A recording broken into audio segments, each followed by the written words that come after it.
opposite is true of the Sea of Galilee and Abraham. The Sea of Galilee is it's full of fish and plant life. You will be blessed. God is going to bless you. That is the outcome that God has set before us. That's natural that we are going to be blessed.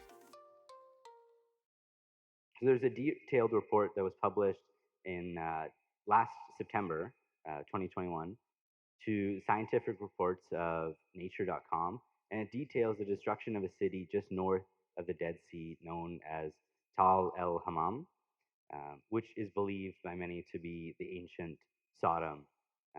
And the destruction of the city that they discovered certainly matches what we read about in the Bible. And the report explains that an event uh, as was most likely a space rock that was exploded 2.5 miles above the city, and it created an airburst 10,000 times more powerful than the atomic bomb dropped on Hiroshima. Can you imagine? I think we have a photo of the a potential blast radius. So that's Tel El Hammam. We'll call it Sodom because that's what it is. So this is the blast radius of another explosion, similar event in 1908.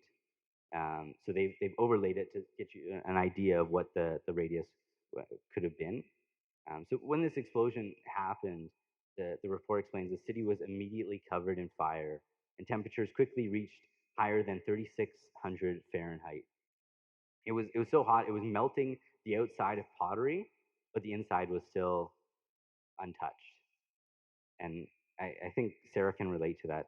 The other day she was she was making chicken, and I love Sarah's cooking. She's a great cook. She's not great on the barbecue. she I do most of the barbecuing, but she was doing some chicken, and I was going to shower and get ready, and it got very hot, and it was like black on the outside, and the chicken was like still raw on the inside. But that is what happened to Sodom. it was it was so hot, so fast, and um, yeah, it's okay. We still ate it. We got it, properly. It was good. Yeah, love you. Uh, so this is the type of environment that this place was going through at the time. So they found um, the blast was so strong that they found remains of 8,000 people scattered and fragmented from the shockwave. It was believed to be 740 miles per hour. That's really fast. Like you're getting a crazy ticket for that speed. They also discovered high concentrations of salt in what they call the destruction layer, spread out all over that area that we saw. Um, and I say all this because Sodom was an example of a lifestyle of taking, right? It says here in Ezekiel 16:49. I'm going to read a couple of versions so we can get a better understanding of what they're saying here. So it says in ESV, "Behold, this was the guilt of your sister Sodom. She and her daughters had pride, excess of food, and prosperous ease, but did not aid the poor and needy."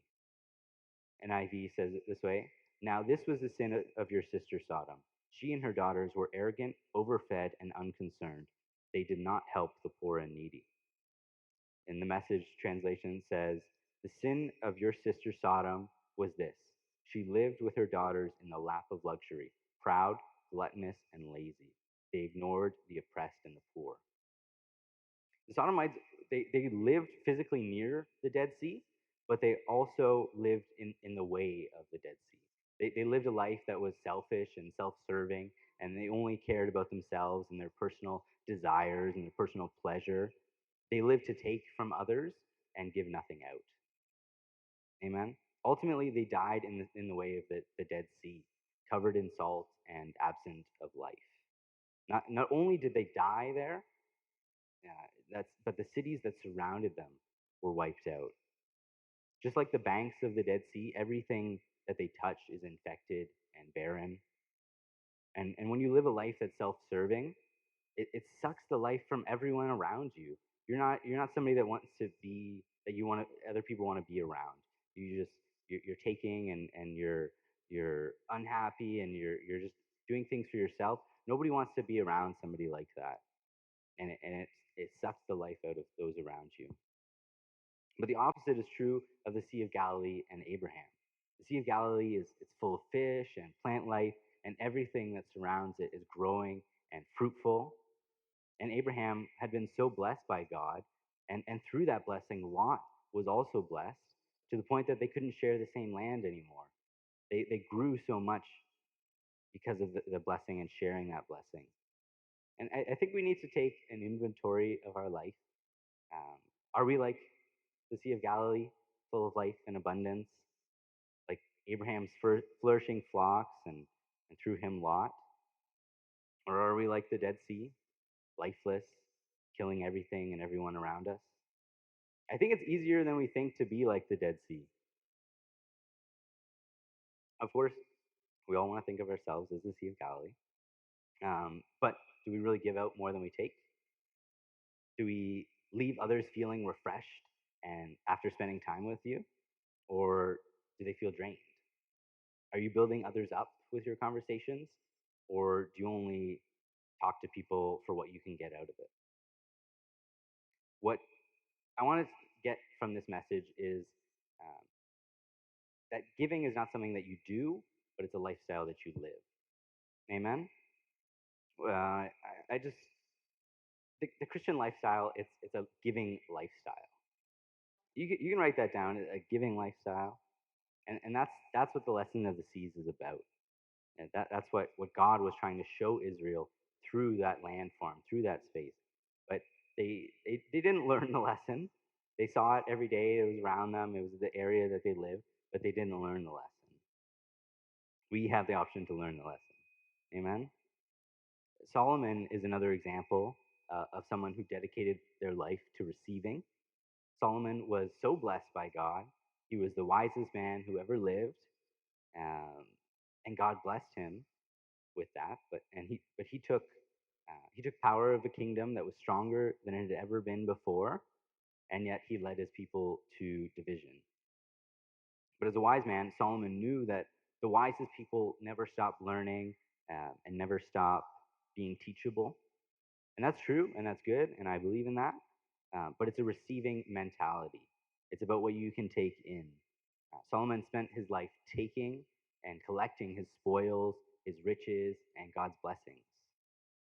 Solomon amassed a kingdom larger than had ever been seen before, but he forgot our purpose and what God had given to that God had given to Abraham, and that was to be a blessing to all nations.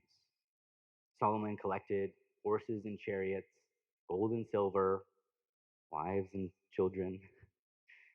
But Solomon's greatest failure was that he kept it for himself, what he should have shared with others. He didn't pass along what God had blessed him with. Solomon lived to please himself.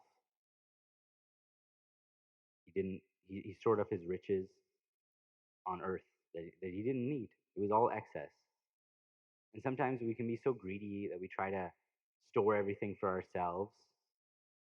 We're so focused on our own desires, our own needs, our own security.